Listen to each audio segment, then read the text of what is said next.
Dear students, after the expression of the rate of the reaction in the second class of chemical kinetics, today you will get the concept of rate of reaction, which is related to the concentration of the reactants. Means the heading is dependence of reaction rate on concentration. Means how does rate of reaction is related to the concentration of the reactants. So see here, and the topic about which I am going to teach you is also related to the order and molecularity of the reaction. So today you will learn about this thing also through this class. See here, dependence of reaction rate on concentration. In all chemical reactions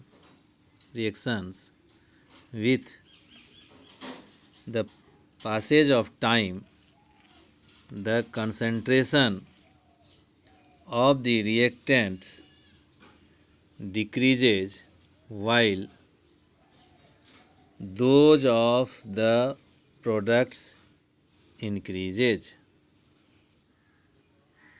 We have seen it in the plot of concentration versus time graph. Also, experimentally, it has been found that the change in concentration of the various species takes place rapidly in the beginning but very slowly as the reaction approaches the final stage. Hence, it can be concluded that at the start of the reaction, the rate of the reaction is large and it decreases with passage of time.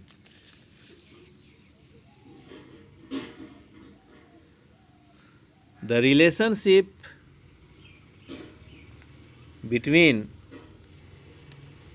the rate of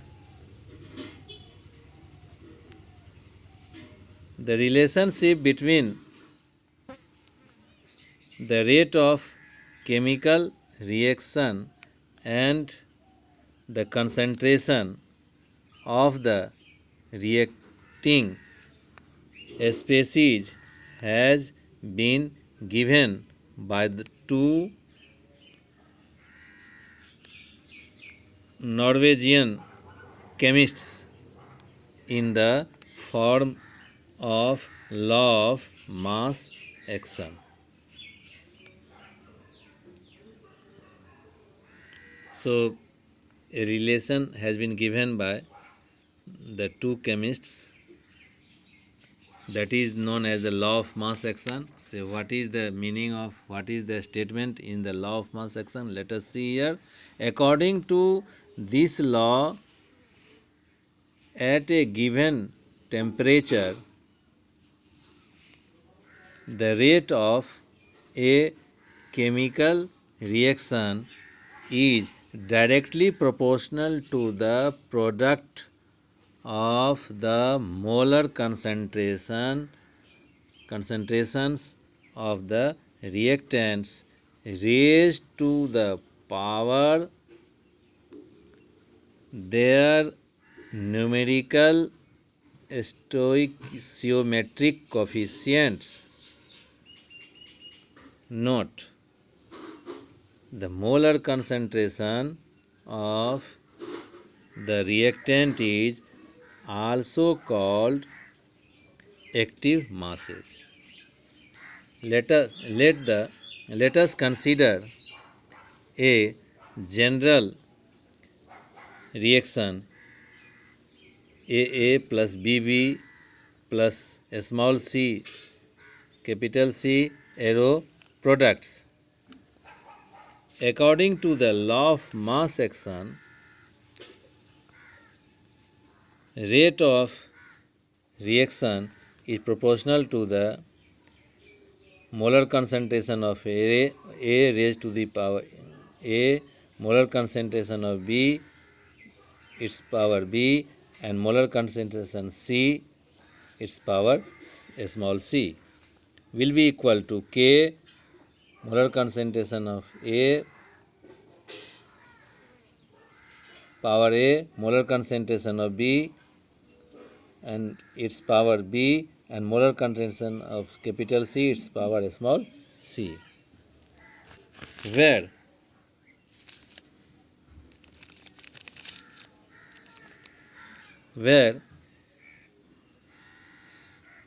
molar concentration of A, molar concentration where molar concentration of A, molar concentration B, and molar concentration of C are the molar concentrations of reactants. I mean to say that this indicates the molar concentration of A, this indicates the molar concentration of B, this indicates the molar concentration of C, and K is proportionality constant and is called rate constant or velocity constant. Now, if concentration of each of the reactants involved in the reaction is unity, that is, concentration of A is equal to the concentration of B is equal to the concentration of C, which is equal to the concentration of 1, means if in the above expression the concentration of each term will become 1 mole liter inverse, then from above equation we get rate of reaction is equal to K multiplied 1 multiplied by 1 again multiplication 1 is equal to K. Thus, the rate constant of a reaction at a given temperature may be defined as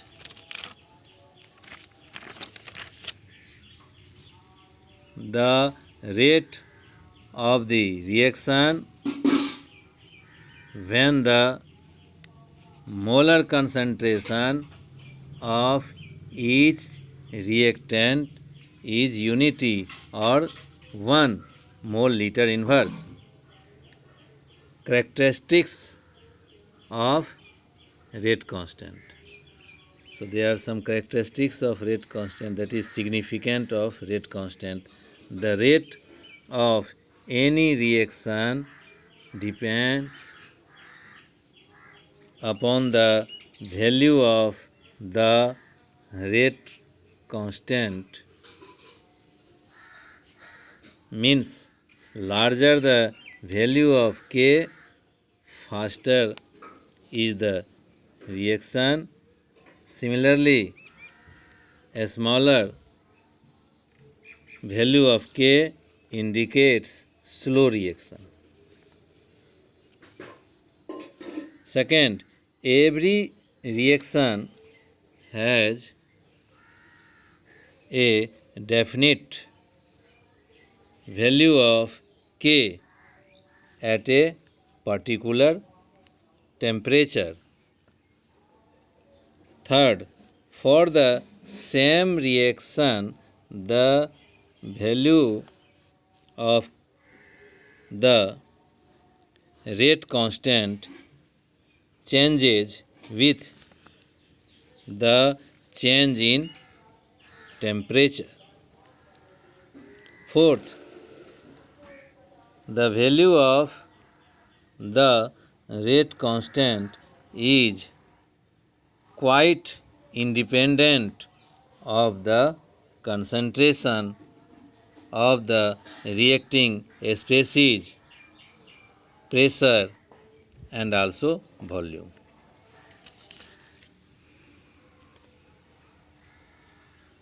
And fifth, the units of the rate constant depend upon the nature of the reaction or upon the order of the reaction. Note, in a reversible reaction, both the forward and backward reactions have different values of the rate constants, which are denoted as Kf, that is forward reaction for forward reaction, and Kb is the rate constant for backward reaction. Means in a reversible reaction, the rate constant of forward reaction and the rate constant of backward reaction will be different, because each and every reaction has its individual rate constant. Now, very important topic is rate law expression. So, see here, to express the rate of a reaction as a function of the concentration of the reactants, it is essential to measure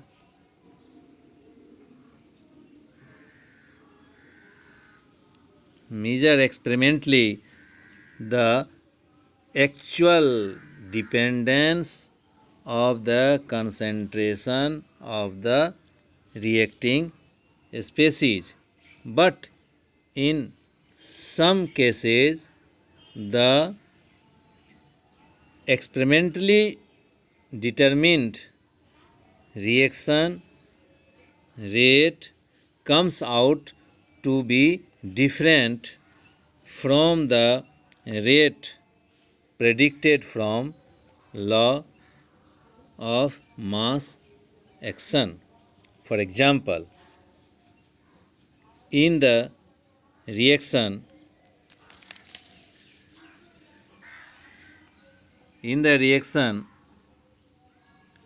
2NO2 gas plus F2 gas, which gives 2NO2F gas, the reaction rate according to law of mass action is rate is equal to K concentration of nitrogen dioxide raised to power 2 and concentration of fluorine.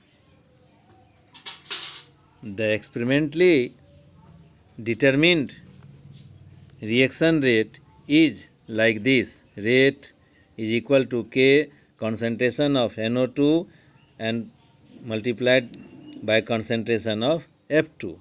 So this is according to the, this expression of rate constant is according to the law of mass action, and this expression is according to the experimentally. This is the expression which is obtained experimentally. The base for both is law of mass action, but it is theoretically and it is experimentally.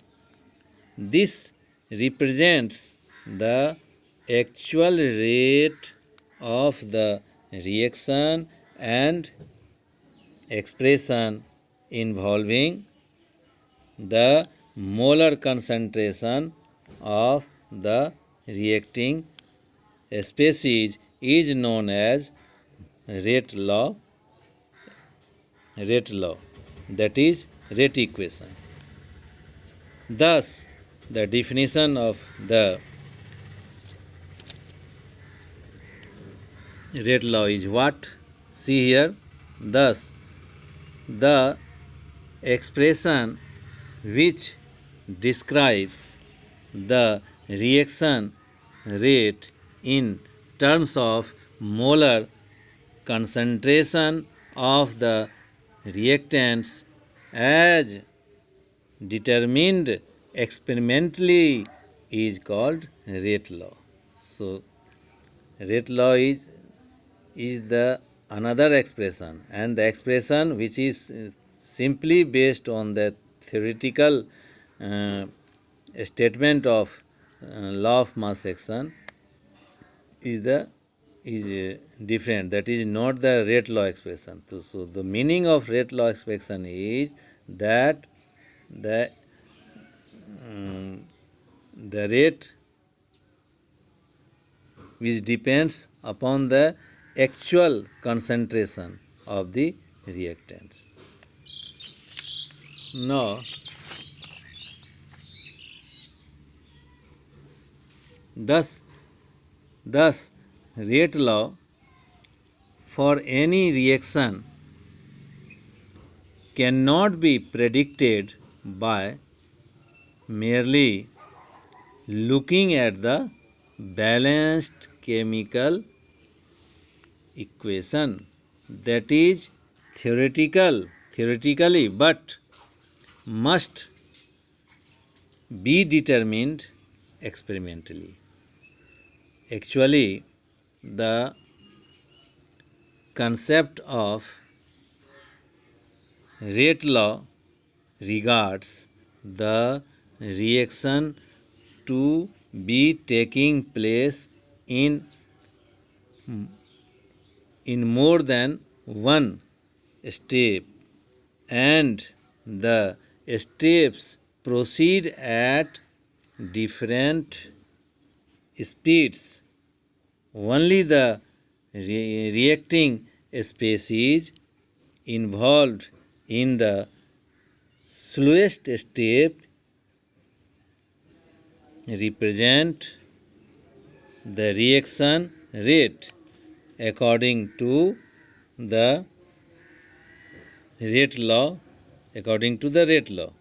In fact, most of the time is consumed to carry the slow step, whereas the fast step involved in a reaction hardly takes any time. Therefore, the slow step is the rate determining step of a reaction. Example: following reaction takes place in two steps. As for example, nitrogen dioxide plus fluorine molecule in the molecular form gas, that is it gives NO2F gas plus fluorine, nascent fluorine as gas. This is the slow reaction, and this is the second step, that is the fast reaction. So we cannot determine the rate of the reaction with the help of this reaction. It will be determined with the help of slow reaction. So the rate law gives us idea about the steps of the reaction, that the step which is slow, that is the rate determining step.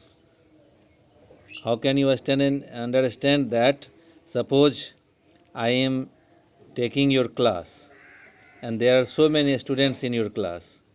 There are some students they understand quickly the topics which I teach, and some understand very slowly. So the progress of the class will depend upon the slow learners. Similar is the case here. The progress or the rate of the reaction depends upon the slow step. That's why slow step is the rate determining step. Note, the coefficients of the reacting species involved in the expression according to the law of mass action are called stoichiometric coefficients, while those involved in rate law expression are known as actual coefficients. The actual and stoichiometric coefficients may be either same or different. So there are two types of coefficient here. In this case, the reaction the coefficients of the reacting species involved in the expression according to the law of mass action are called stoichiometric coefficients, while those involved in the rate law expression are known as actual coefficients. So when you will write the rate law expression according the sum of the actual coefficients will indicate the order of the reaction, and the sum of the coefficient stoichiometric coefficients which is written on the basis of which the rate law is written, then the sum of that stoichiometric coefficient is known as the molecularity of the reactions. So as for example, you can understand once again like this, that the rate law, so yes, see here, this is the molecularity of the reaction. So the molecularity of the reaction is 2 plus 1 here, it is 3, but the actual rate law is here, and in this case the sum of its power is equal to 2, so the order of the reaction is here 2. I mean to say that once again,